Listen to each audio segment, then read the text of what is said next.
इस लेक्चर के अंदर हम HTML5 के टैग को डिटेल में पढ़ेंगे। हमने स्टार्ट में जो पिछला लेक्चर था उसके अंदर हमने HTML5 के टैग को बस उसका ओवरव्यू किया था। अब हम उसको प्रैक्टिकली इसमें करेंगे। स्टार्ट करते हैं। सबसे पहले जो मैंने आपको चीज़ बताई थी टॉप पे क्या होती है, हेडर होता है। इन चीज़ों को आपने प्रैक्टिस करना है, बार-बार करनी है ताकि आपको ये चीज़ें ज़हन नशीन हो जाएँ आपके। और ये जो फ़ाइल मैं जिसमें प्रैक्टिस कर रहा हूँ, जैसे पहले ही बताता हूँ आपको कि डिस्क्रिप्शन में इसकी स्टाइल शीट भी और ये फ़ाइल भी मौजूद होगी। वहाँ से आप इसको अपने पास रन करके देख तो सकते हैं, मगर इसको कॉपी नहीं करना आपने। अपने कलर डिफ़ाइन करें, इसके अंदर अपना टेक्स्ट लिखें और हर चीज़ अपनी बनाने की कोशिश करें ताकि आपको जो ज़्यादा से ज़्यादा इसकी प्रैक्टिस हो सके और ज़्यादा से ज़्यादा आपको ये चीज़ें ज़हन में बैठ जाएँ आपके। क्योंकि आगे चीज़ें कॉम्प्लिकेटेड होती जाएँगी और ये चीज़ें रिपीट होंगी वहाँ पर। अगर ये आपने प्रैक्टिस अच्छी ना की तो वहाँ पर आपको समझ नहीं आएँगी। हेडर का टैग है, हेडर का टैग टॉप पे होता है और उसके अंदर जैसे मैंने आपको बताया था कि नेविगेशन उससे नीचे भी हो सकती है और हेडर के टैग के अंदर भी हो सकती है। सबसे पहले हम इसको हेडर के टैग के अंदर देखते हैं कि कैसे हम रख सकते हैं।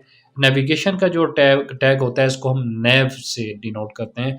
नेव का टैग होता है NAV, क्लोजिंग टैग है। ये सारे क्लोजिंग टैग्स हैं, नेव का टैग है। अब हम हेडर और नेव की टैग की CSS देख लेते हैं। सबसे पहले मैं इसका स्ट्रक्चर आपको दिखा रहा हूँ। ये देखिए ये स्ट्रक्चर है। ये पीछे येलो कलर में हेडर है सारा, यहाँ तक हेडर है। इसके अंदर ही नेव का टैग और वो ब्लू कलर में है। ये ब्लू कलर में ये नेविगेशन है। सपोज़ आप ये सपोज़ कर लेंगे यहाँ पर होम पे, portfolio, about us, contact us लिखा हुआ है और यहाँ पर आपका लोगो है। हम इसको बनाएँगे भी मगर अभी आपको सिर्फ़ स्ट्रक्चर दिखा रहा हूँ मैं। हेडर है और ये नेविगेशन है। हम CSS इसकी देख लेते हैं। ये हेडर है, हेडर की CSS अगर हम देखें तो ये CSS की फ़ाइल मैंने बनाई हुई है। बार-बार मैं नहीं बताऊँगा। मैंने अलग से हर लेक्चर की अलग से CSS की फ़ाइल बनाता हूँ। वो सारी डिस्क्रिप्शन में मौजूद होती हैं, तो वो मेरे CSS के फ़ोल्डर के अंदर मौजूद होती है। HTML फ़ाइल आपने भी वहीं पे रखनी है। स्ट्रक्चर आपने उसी को लेकर चलना है जो जैसे हम लेकर चल रहे हैं। अब अगर मैं हेडर की यहाँ पर देखूँ तो हेडर की CSS ये लिखी है। सबसे पहले मैं बॉडी की आपको CSS दिखा दूँ। ये जो हमारे पास टैग है बॉडी का टैग की CSS क्या है, बैकग्राउंड कलर हमने अब 2 चीज़ें पहले आपको मैंने बताई थी, एक क्लास बताई थी और एक आईडी बताई थी। क्लास किससे डिनोट करते हैं हम CSS के अंदर डॉट से और आईडी हैश टैग से।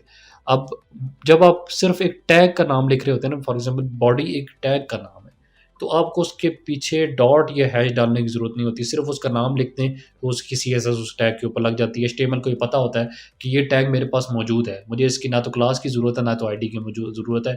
मैं इसके ऊपर CSS अप्लाई कर दूँगा क्योंकि बॉडी का टैग मेरे पास मौजूद है। इसी तरह हेडर का टैग HTML5 के अंदर बिल्ट इन है। तो उसको पता है कि हेडर अगर लिखा हुआ है CSS के अंदर तो ये हेडर के ऊपर अप्लाई होगा और कहीं भी अप्लाई नहीं होगा। ना तो ये क्लास दे सकते हैं, ना आईडी आप देंगे। हेडर का टैग मौजूद है, ठीक है? अब बॉडी को मैंने क्या बैकग्राउंड कलर दे दिया, ये एंटी क्यू व्हाइट कुछ इस तरह से, ठीक है? तो ये बॉडी देखें पीछे कलरफुल है। आपको ये पीछे बॉडी सारा एरिया जो होता है ये बॉडी का एरिया होता है, उसके अंदर ये टैग्स होते हैं। बॉडी आपको ये देखें कलरफुल नज़र आ रही है। मैं फॉर एग्ज़ाम्पल इसको अगर चेंज देता हूँ कि रेड दे देता हूँ, तो आप देखेंगे कि बॉडी जो होगी वो रेड हो चुकी होगी, ये देखें रेड होगी, ठीक है? मैं वापस इसको अपने कलर पे ले आता हूँ, जो कलर है। उसके बाद हम हेडर की टैग की CSS देते हैं। बैकग्राउंड क्या है, येलो है और विड्थ कितनी है 1024 पिक्सेल्स और हाइट कितनी है 100 पिक्सेल्स। अगर मैं इसको क्रोम में दिखाऊँ आपको तो इसकी विड्थ कितनी यहाँ से लेके यहाँ तक इसकी विड्थ कितनी है 1024, हाइट कितनी है इसकी येलो कलर की 100 पिक्सेल्स, ठीक है? और अगर मैं नेविगेशन की CSS देखूँ, नेव टैग क्या है, नेव, तो मैंने सिर्फ नेव लिख दिया, ना डॉट डाला है पीछे, ना हैश डाली है, सिर्फ नेव लिख दिया। Background colour blue, width 600 pixel, height 100 pixels, margin left auto.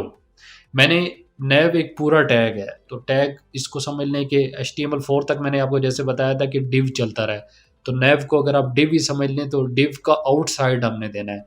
तो आउटसाइड से अगर आपने लेफ्ट करना है तो लेफ्ट से उसको गैप देना है तो क्या देंगे, मार्जिन देंगे। इनर करना है तो क्या करना है, पैडिंग देंगे, ठीक है? तो मैंने नेव टैग को आउटसाइड करना है तो आउटसाइड अगर मैंने उसको गैप देना है तो मैं क्या दूंगा, मार्जिन दे रहा हूँ। मार्जिन लेफ्ट ऑटो की है। ऑटो से मुराद कि जितना वो लेफ्ट पे जा सकता है वो चला जाए, तो उसको मैंने कोई नंबरिंग नहीं दी, ऑटो दिया तो वो बिल्कुल लेफ्ट पे, मोस्ट लेफ्ट पे चला गया, उसके हेडर के लेफ्ट पे चला गया क्योंकि हेडर के अंदर मौजूद है ये।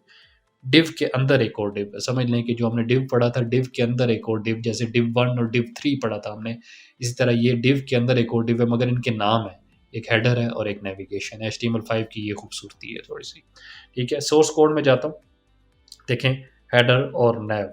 अगर मैं नेविगेशन बार को बाहर लिखना चाहता हूँ, जैसे हम नीचे वाले कोड को इस लेक्चर के अंदर कवर नहीं करेंगे, उसको हम नेक्स्ट लेक्चर में करेंगे, इसलिए आपने उसको इग्नोर करना है। नीचे मेन का जो टैग है उसको इग्नोर करना है आपने। नेव नेव जो है हमारा हेडर से बाहर आ गया। अब देखें कमेंट्स में भी मैंने लिखा हुआ ये सारी चीज़ें वो रिपीट हो रही हैं जो मैं पीछे आपको कवर करता आ रहा हूँ कि अब देखें इतने ज़्यादा टैग हो रहे हैं, तो वो कहाँ पे ख़त्म हो रहे हैं, ये header and here, navigation and here. अब आपको चीज़ें समझ आ रही होंगी जो मैंने पहले आपको बताई हैं। Navigation and air, header and air. और अब मैं वो देखें हेडर जो है, नेविगेशन जो है वो हेडर से बाहर आ गया। अब इसकी विड्थ क्योंकि कम है और आपने इसको मार्जिन भी दिया हुआ, अगर मैं इसकी CSS चेंज करता हूँ, CSS में जाता हूँ, CSS के कोड के अंदर तो हम क्या करेंगे, विड्थ इसकी कितनी करेंगे 1024 पिक्सल्स, ताकि वो जितना मेरा हेडर की विड्थ है उतनी विड्थ जो हम यूज़ कर रहे हैं वो विड्थ हो जाए नेविगेशन की। और मार्जिन लेफ्ट अब मुझे करने की ज़रूरत नहीं है क्योंकि अब ये हेडर से बाहर आ गया। ठीक है।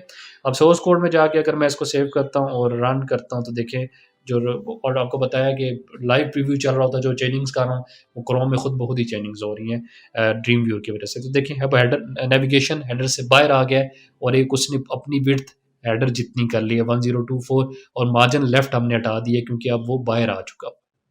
आज के लेक्चर में इतना ही, मिलते हैं आपसे नेक्स्ट लेक्चर में, तब तक के लिए आपसे इजाज़त चाहूँगा। Thank you so much.